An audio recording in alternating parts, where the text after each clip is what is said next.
My name is Sonia, you are watching Motor Spins, and today we get an absolute treat. This is a Ferrari 512 BBI. It is a 1983. And it's just so beautiful. The 512 models ran from 1973 to 1984. This one is a third gen, it's the fuel injection, and this beauty is the predecessor to the Testarossa, and then also it is the first mid-engine Ferrari, so it really makes it something special. This front end is just so cool. We have pop-up headlights, and I just love this like steep Ferrari angle right in the front. I love how low this is. This thing is very low to the ground. And if you come over to the side, you can see the Pininfarina badge emblem on the side. And this beautiful sparkling Rosso Corsa red, which is kind of the classic Ferrari red. You can see the BB 512i badge on the back, I standing for fuel injection. I love how it kind of looks like little hearts, the way that it's angled. This being the third generation, it only has 4 tail lights, but the previous generations actually have 6. So it makes it kind of unique. It's kind of cool. The exhaust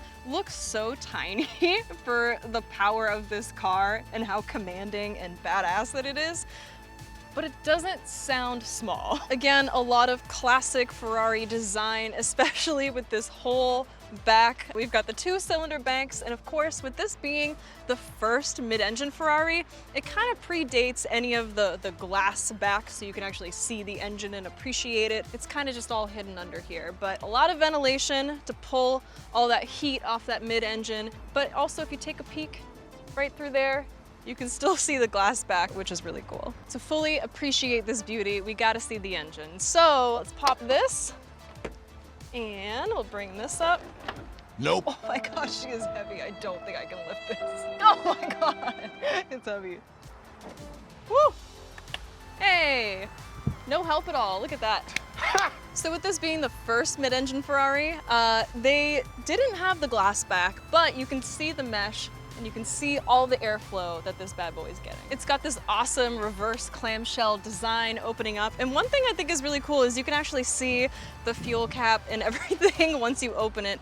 It just kind of stands here and sticks out. And you can see this is a fuel injection engine. And the BB part, standing for Berlinetta Boxer, it's because the engine, when it's running and firing, the cylinders kind of look like they're boxing each other. Although this isn't actually a boxer engine, but they just decided to keep the name anyway. This baby will push out 355 horsepower, and it has 332 foot-pounds of torque. It has a top speed of 187 miles an hour, and it'll give you 0 to 60 in 5.4 seconds. So with this being a mid-engine, we gotta have some usage in the front, right? So if you come to the front, you can see there is a little bit of storage space still in this, and you do have a spare tire hidden underneath that panel, which is kind of cool. Something you don't get to see super often.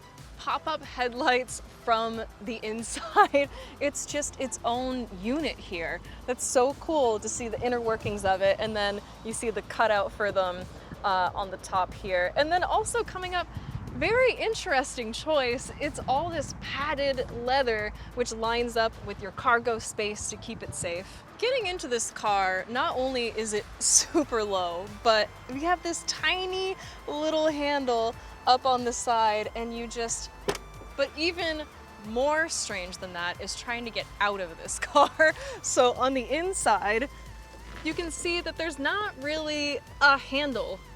Can you tell me where it is? I started pressing this, which is definitely not it. It's kind of hidden under here, and you really have to pull it hard to get out of here. So it's definitely an experience. And then also, on the side here, classic 80s Ferrari move, we have a ashtray, which is on both sides of the car. Hop in, I'll show you more. All of this beautiful tan leather everywhere.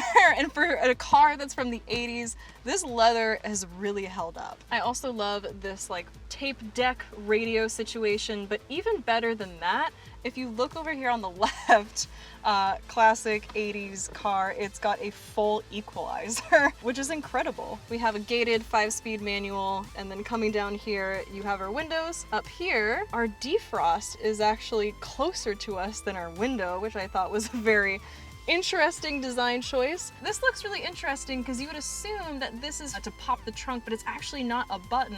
It's just a light to let you know if it's open. It's like a warning light. Something also very airplane-y. This air adjustment up here, this air vent, it just kind of reminds me of an airplane, and then you've got two lights here as well. We have this super interesting like leather inlaid shelf back here. Very interesting. And then we've got some straps down here so you can keep your luggage super safe. And then also, if you pop this out, you have a coat hanger, which maybe not a whole lot of room to actually hang anything, but the option is there. Okay, so your girl is not super good with manual, and there's no way that I'm gonna trust myself with this over $200,000 Ferrari. So we've got Joe helping us out. Hello. He's gonna take us for a ride, and let's go. Right away, you feel this grumble throughout the entire car, and it's super cool. Again, with this being a mid-engine, it's right here. Ooh. You can feel it, you can hear it. The steering is super, you could feel it like crazy. Is it like very easily maneuverable? Is it easily maneuverable, but also like there's no filtration of the steering, so you feel every bump and divot. I love how it is a gated 5-speed, so all the shifting is super notchy and super cool. Whoa! Oh, so fun. So fun. It seems like it's super heavy, especially in turning, but oh, okay. Yes! It definitely has a punch, and you definitely hear it. Oh, that's so fun. When you get up to speed, the shifting and the steering and everything, it feels like it makes sense. But at low speeds, it seems like it's a little difficult to work with, and ooh, especially with this being so low, it feels super exotic. And again, with that tiny exhaust in the back, you hear it. It does not sound tiny. Oh my god! Super fun, hard to turn, but definitely very cool. With only 1,000 of this specific model made, it's kind of a special gem. So if you see it on the road, give it some love, give it some appreciation, and honestly, it's not a bad day when I get to spend time in a 1983 Ferrari 512 BBI. Not so bad. Again, my name is Sonia, and you've been watching Motor Spins. If you want to like, comment, subscribe, all of that good stuff, and we'll see you next time.